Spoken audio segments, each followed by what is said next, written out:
이사야 61장 1에서 11절 말씀입니다. 61장. 주 여호와의 영이 내게 내리셨으니 이는 여호와께서 내게 기름을 부으사 가난한 자에게 아름다운 소식을 전하게 하려 하심이라. 나를 보내사 마음이 상한 자를 고치며 포로된 자에게 자유를, 갇힌 자에게 노임을 선포하며 여호와의 은혜의 해와 우리 하나님의 보복의 날을 선포하여 모든 슬픈 자를 위로하되 무릇 시온에서 슬퍼하는 자에게 화관을 주어 그 죄를 대신하며 기쁨의 기름으로 그 슬픔을 대신하며 찬송의 옷으로 그 근심을 대신하시고 그들이 의의 나무 곧 여호와께서 심으신 그 영광을 나타낼 자라 일컬음을 받게 하려 하심이라. 사랑하는 형제 여러분, 4월 29일 토요일 저녁 묵상에 오신 것을 환영합니다. 60장에서는 하나님의 은혜로 시온에 하나님의 영광이 임한 결과, 즉 그리스도를 보내시어 이루실 영광스러운 복음 사역의 결과 복음의 빛을 보고 열방에서 몰려오며 열방의 재물이 함께 몰려올 것이라고 하셨습니다. 그래서 그리스도의 나라는 하나님의 빛으로 밝아서 다른 빛이 필요 없는 진리의 나라임을 알리셨습니다. 그리스도의 초림 이후 십자가 대속과 부활, 승천, 성령 강림, 모든 민족 제자화, 재림으로써 이루어질 새하늘과 새 땅에 들어가기까지의 과정에 이루어질 일들이 바로 60장인데요. 이제 61장은 그 과정에 있을 그리스도의 사역이 어떠한 것인지를 보여줍니다. 사역에 초점이 있어요. 그런데 1에서 3절은 예수 그리스도께서 자신의 사역이 바로 이것이라고 말씀하신 것이죠. 누가복음 4장 16에서 21절에 이 이사야서를 인용하시면서 이렇게 말씀을 하셨습니다. 누가복음 4장 16에서 21절 예수께서 그 자라나신 곳 나사렛에 이르사 안식일에 늘 하시던 대로 회당에 들어가서 성경을 읽으려고 서심해 선지자 이사야의 글을 들이거늘 책을 펴서 이렇게 기록된 데를 찾으시니 곧 주의 성령이 내게 임하셨으니 이는 가난한 자에게 복음을 전하게 하시려고 내게 기름을 부으사 나를 보내사 포로된 자에게 자유를, 눈먼 자에게 다시 보게 함을 전파하며 눌린 자를 자유롭게 하고 주의 은혜의 해를 전파하게 하려 하심이라 하였더라.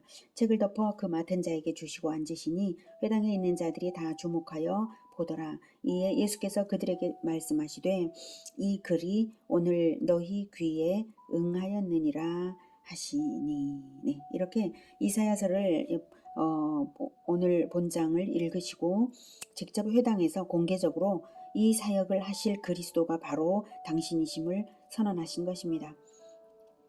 그리스도는 사역을 하러 오셨습니다. 사역으로서 자기 존재를 증명하실 것을 알리셨습니다.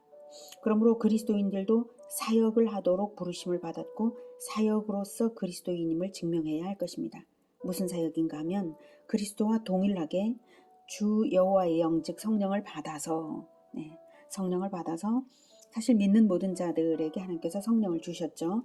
그러므로 이제 그 다음 할 일이 뭡니까? 가난한 자에게 아름다운 소식을 전하고 마음이 상한 자를 고치며 포로된 자에게 자유를, 갇힌 자에게 노임을 선포하는 것입니다. 이것이 어렵지 않습니다. 왜냐하면 이미 예수 그리스도께서 십자가에서 대속을 실행하사 부활 승천하셨고 성령을 모든 믿는 자들에게 부어주셨기 때문에 이미 십자가의 대속은 예수님께서 다 이루셨어요. 성령을 받은 우리는 그저 예수님이 행하신 일들을 전하기만 하면 되기 때문입니다. 우리의 말과 행실로서 이것을 전하기만 하면 되는 일이니 그리스도의 사역을 우리가 너무나 쉽게 할 수 있는 것이죠. 그리스도께서 십자가 사역을 하셨기 때문에 이미 하셨기 때문에 우리에게까지 그 남은 사역을 일부 맡겨주심으로써 자기 안으로 부르신 것입니다. 2절에 여호와의 은혜의 해와 우리 하나님의 보복의 날을 선포하여 모든 슬픈 자를 위로하되. 그리스도로 인해 사람들은 은혜를 받는 자와 보복을 당하는 자로 대별될 것입니다. 은혜의 해, 보복의 날 두 가지가 동시에 선포돼요. 그래서 슬퍼하던 자들은 하나님의 은혜를 반겨받아서 은혜로 구원받고요. 원수에 대한 보복을 해주시는 하나님을 목격하며 위로받을 것입니다. 그렇게 위로받는 자들은 어떤 자들인가 하면 3절에 말하는 것처럼 무릇 시온에서 슬퍼하는 자입니다. 시온, 즉 그리스도의 법도대로 다스림받는 공동체인데 고난을 겪는 자들이죠. 슬퍼하니까. 고난을 겪는 자들. 하지만 고난이 영원하지 않고 하나님께서 때가 되면 그들에게 화관을 주어서 죄를 대신하며 기쁨의 기름으로 그 슬픔을 대신하며 찬송의 옷으로 그 근심을 대신하게 하실 것입니다. 그들이 의의 나무, 의의 나무 곧 여호와께서 심으신 나무이기 때문입니다.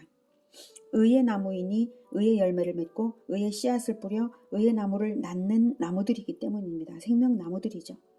그들은 자기 능력으로 그렇게 된 것이 아니라 여호와께서 악의 땅에서 생명 물가로 옮겨 심으사 의의 열매를 맺게 하셨기 때문에 여호와의 행위에 합당한 열매를 맺어드림으로써 그 영광을 나타낼 자라 일컬음을 받게 하려고 하나님께서 화관과 기쁨의 기름과 찬송의 옷과 영광으로 입히시는 것입니다. 그들이 하는 의의 열매를 맺는 사역은 곧 하나님 나라 건설입니다. 4절. 그들은 오래 황폐하였던 곳을 다시 쌓을 것이며 옛부터 무너진 곳을 다시 일으킬 것이며 황폐한 성읍 곧 대대로 무너져 있던 것들을 중수할 것이며 외인은 서서 너희 양떼를 칠 것이요 이방 사람은 너희 농부와 포도원 지기가 될 것이나 오직 너희는 여호와의 제사장이라 일컬음을 받을 것이라. 사람들이 너희를 우리 하나님의 봉사자라 할 것이며 너희가 이방 나라들의 재물을 먹으며 그들의 영광을 얻어 자랑할 것이니라. 하나님 나라 건설을 할 것이니 4절에 오래 황폐하였던 곳, 즉 무너진 예루살렘을 다시 쌓는 일이 먼저 있게 되고요. 바벨론 포로 귀환과 예루살렘 성전 재건, 성벽 재건으로 1차적 성취되었습니다.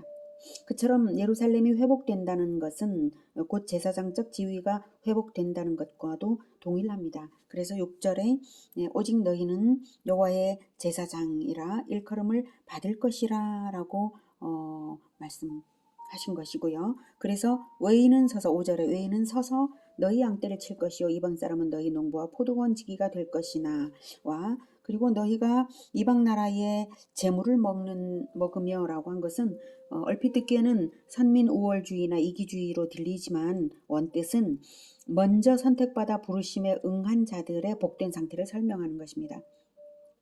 우리에게도 마찬가지의 언약을 주셨습니다. 자신이 제사장으로 부르심을 받은 존재라는 사실을 믿고 적극적으로 반응한 자들은 왕같은 제사장이라고 말씀하셨죠. 베드로전서 2장 9절에 그러나 너희는 택하신 족속이요 왕같은 제사장들이요 거룩한 나라요 그의 소유가 된 백성이니 이는 너희를 어두운 데서 불러내어 그의 기이한 빛에 들어가게 하신 이의 아름다운 덕을 선포하게 하려 하심이라 이러셨지 않습니까? 이방인들이 이스라엘의 종이 된다는 뜻이 아니라 복음을 전한 자들을 복음을 받은 자들이 즐거이 섬겨 따르며 하나님 나라 건설에 동참하는 것을 의미한다고 보겠습니다. 그럴만도 한 것이 다음 절에 나타나는 바 수치와 능욕의 고난을 먼저 짊어져서 먼저 십자가를 졌기 때문이죠. 7절. 너희가 수치 대신에 보상을 배나 얻으며 능욕 대신에 몫으로 말미암아 즐거워할 것이라. 그리하여 그들의 땅에서 갑절이나 얻고 영원한 기쁨이 있으리라. 물은 나 여호와는 정의를 사랑하며 불의의 강탈을 미워하여 성실히 그들에게 갚아주고 그들과 영원한 언약을 맺을 것이라. 그들의 자손을 문 나라 가운데에 그들의 후손을 만민 가운데에 알리리니 무릇 이를 보는 자가 그들은 여호와께 복받은 자손이라 인정하리라. 선민이 먼저 고난의 십자가를 졌기 때문에 몫을 받는다라고 표현을 하시죠. 그리스도께서 십자가를 지셨기 때문에 왕이신 것처럼 대가 지불을 누가 했느냐에 따라 그 보상이 그에게 해당이 되는 것입니다.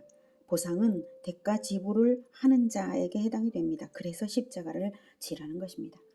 하나님은 진리와 공의에 따라 갚아주시는 분이시기 때문에 그렇게 되는 것이죠. 그렇게 해서 진리와 공의, 여호와는 8절에 물은 나 여호와는 정의를 사랑하며 불의의 강탈을 미워하며 성실히 그들에게 갚아주고 그들과 영원히 언약을 맺을 것이라. 언약이 하나님이시니까 공의의 하나님, 진리의 하나님이시니까 언약대로 갚아주시는 분이기 때문에 그렇게 되는 것입니다. 그래서 7절에 그들의 땅에서 갑절이나 얻고 영원한 기쁨이 있으리라. 갑절이나 얻는다는 것은 갑절은 장자권자가 받는 몫을 말합니다. 그러므로 하나님이 기업으로 주시는 영원한 땅에서 장자권적 보상을 받을 자들은 바로 제사장적 사명을 받아서 먼저 십자가를 지고 대가 지불을 한 자들이 바로 그들입니다. 9절에 그들의 자손을 문나라 가운데에 그들의 후손을 만민 가운데에 알리리니 무릇 이를 보는 자가 그들은 여호와께 복받은 자손이라 인정하리라. 이 말씀에서 자손, 그 자손이 바로 영적 이스라엘인 구원받은 이방인들인 것입니다. 이러한 하나님의 비전을 듣는 백성들은 너무나 영광스러운 비전이므로 십자가를 질 일일지라도 크게 기뻐하며 하나님께 감사와 찬양을 돌릴 수밖에 없는 것 아니겠습니까? 10절 내가 여호와로 말미암아 크게 기뻐하며 내 영혼이 나의 하나님으로 말미암아 즐거워하리니 이는 그가 구원의 옷을 내게 입히시며 공의의 겉옷을 내게 더하심이 신랑이 사모를 쓰며 신부가 자기 보석으로 단장함 같게 하셨습니다. 땅이 싹을 내며 동산이 거기 뿌린 것을 움돋게 함같이 주 여호와께서 공의와 찬송을 모든 나라 앞에 솟아나게 하시리라. 하나님께서 먼저 우리에게 복음의 말씀으로 씨앗을 뿌려 주셨으므로 우리가 생명을 얻어서 자라나고 있습니다. 하나님께서 뿌리시는 것을 받으면 땅은 반드시 싹을 내듯이 반드시 그 생명의 결과가 있습니다. 하나님께서 하나님의 말씀이 뿌려진 곳에서 일하시기 때문입니다. 그래서 우리가 받은 말씀을 부지런히 뿌리면 하나님께서 우리가 뿌린 그 자리에도 공의와 찬송을 모든 나라 앞에 솟아나게 하실 것입니다. 눈물을 흘리는 일이 있을지라도 이 십자가로 인하여서 하나님께서 우리에게 입히실 영광이 어떤 것인지를 알므로 포기하지 않고 사명을 받아 수행하면 반드시 갑절의 보상이 보장되어 있으니 이 갑절을 받고 영광을 얻는 우리 모두가 되기를 기원합니다. 기도하겠습니다.